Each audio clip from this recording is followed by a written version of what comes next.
Marami kasi sa atin, invest tayo ng invest. Kasi nga, sobrang excited natin. Invest tayo ng ganito. Pero para saan yan? Nakadistribute ba yan base sa needs natin? Pati yung distribution ng investment mo, dapat may pattern tayo. Hindi lang basta nag-invest tayo.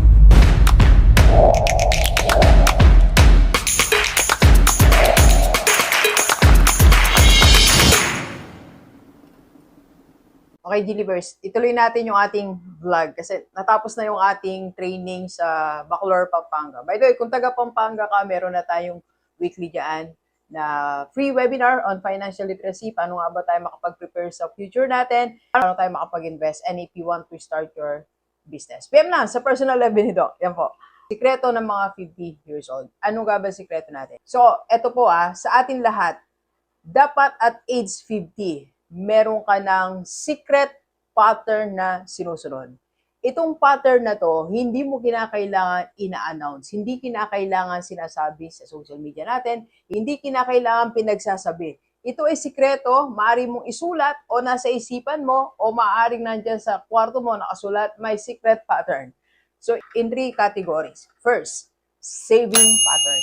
At 50 years old, dapat meron tayong pattern na sinusunod sa pag-iipon natin. Okay, Gilivers, at 50, dapat pag nag-ipon ka, may pattern. Hindi by random lang. Alam niyo yung random na pag-iipon, yan ang dahilan kung bakit hindi tayo nakakaipon ng madami. Kasi random lang kung kailan lang maraming pera, kung kailan mo lang maisipan, dun lang tayo mag-iipon. Kailangan may pattern po tayong sinusunod. At 50, wag tayong pumayag na random lang ang pag-iipon natin. So, paano ba yung pattern natin?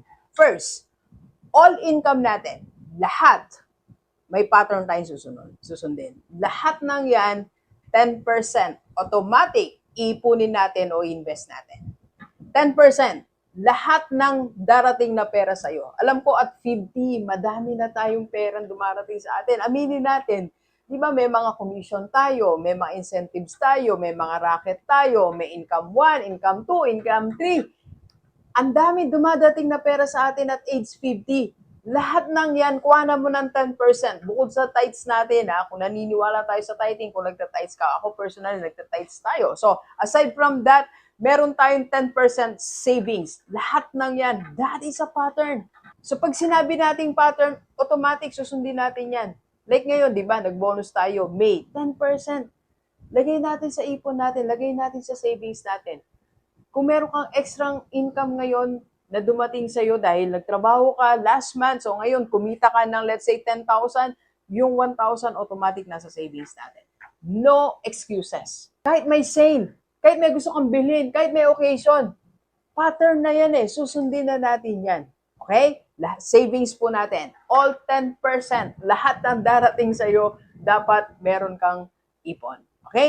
Second po, investment method natin. Hindi lang pag-iipon natin, investment method natin.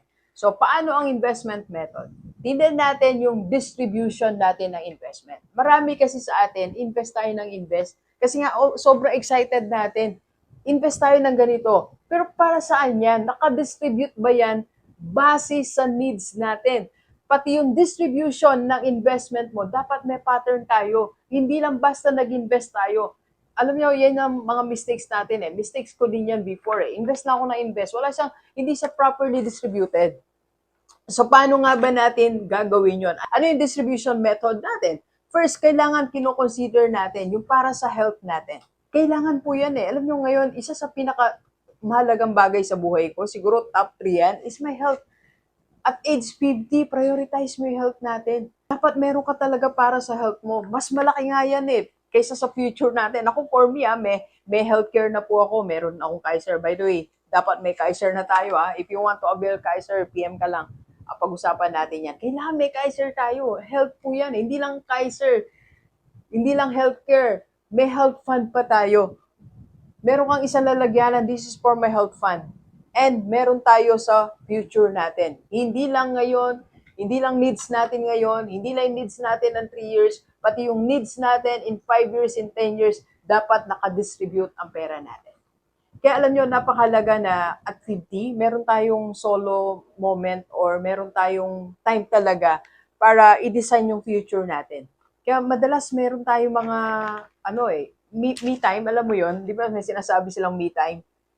Sa coffee shop, mag-isa ka, may dala kang notebook habang nagkakape, sinusulat mo, ito yung for health ko, ito yung darating kong pera, kailangan meron ako ditong may lagay sa aking mutual fund, ito yung pang future ko, kailangan maibigay ko na yung Kaiser ko, quarterly, para sa health ko naman to.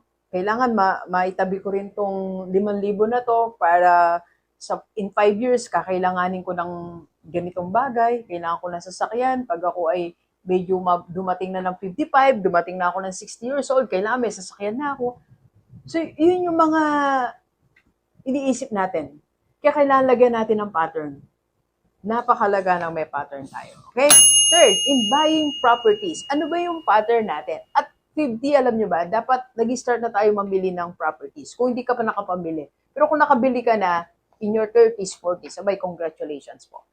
Doon tayo sa properties. Buying properties, alam nyo ngayon, gusto ko talaga mamili ng properties. So, plano ko na makabili ako ng property that will give me income. So, ganun din gawin natin. At age 50, kung di mo pa nasusubukan, mamili tayo ng property. So, ano yung magiging pattern natin? Ang pattern natin, dapat meron kang isang source of income na para sa pang property, pambili mo ng property. Okay? For example, 50 years old, nakakapag-coach ka na rin. 50 years old, may sideline ka na dito. 50 years old, na-promote ka, meron kang rata, meron kang incentive, or meron kang commission, or meron kang allowance. So, yung pera na yan na additional na dumating sa'yo, dapat may pattern. Merong paglalagyan yan. Bibili ka ng property, bibili ka ng maliit na apartment, bibili ka ng 3 doors, bibili ka ng lupa, kung anong gusto mong property na gawin. Then, ayahan mo siyang mag-generate ng income. Then, ipunin mo yon. Then, pag nakaipon na yon, sapat na to buy another property, bumili ka uli. So, meron tayong mga pattern. Okay? Lahat ng gagawin natin, Believers, ibase natin sa pattern yan. Okay? Next, ito naman, expenses natin. Ang expenses natin may pattern din. Pero magkape tayo bago natin gawin yan. Kape po tayo. Ang sarap po ng kape.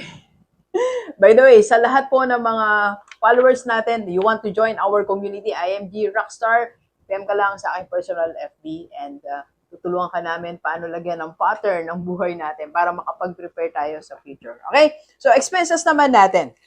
Lagyan din natin ng pattern. At age 50, dapat pati yung malilit na expenses, may pattern din yan. For example, grocery, may pattern yan eh.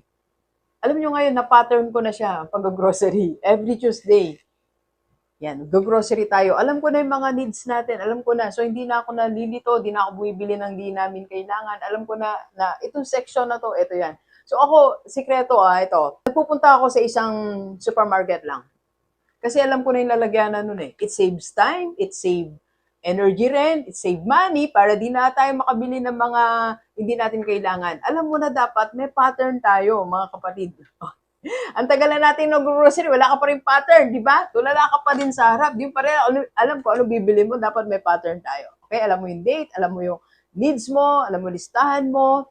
Alright? Second, yan, pattern natin sa mga occasions. Alam mo, pag December, meron tayo mga riregaluan. So, dapat nag-iipon ka na, may pattern ka na.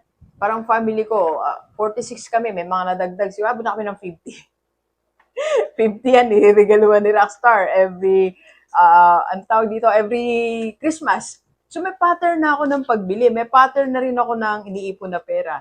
Meron tayong ganun. Meron tayong mga occasions na monthly, meron tayong occasions na quarterly, may annual occasions tayo. Dapat lahat ng yan nagagastusin natin, may pattern tayo. At 50 na, master na natin yan. Okay, last natin. Pattern on income generating activities natin. At 50, dapat iniisip mo rin ano yung pattern na mag-i-increase ang income ko. For example, kung may business tayo, like sa akin, may pattern na po ako dito sa IMG. Alam ko na yung pattern nito. If I want to increase our sales, meron akong ipopost, meron akong ads na i-increase, meron akong organic marketing na gagawin. Alam ko na yung pattern. For how many years na ginagawa ko po itong sa social media, marketing and sales, meron akong sinusunod na pattern. So if I want to increase my income, if I want to increase our sales, gagawin ko lang tong pattern na to. So dapat meron din tayong ganun. That if you will be doing this, alam mo, may sideline ka, kung gagawin mo to, it will increase your income.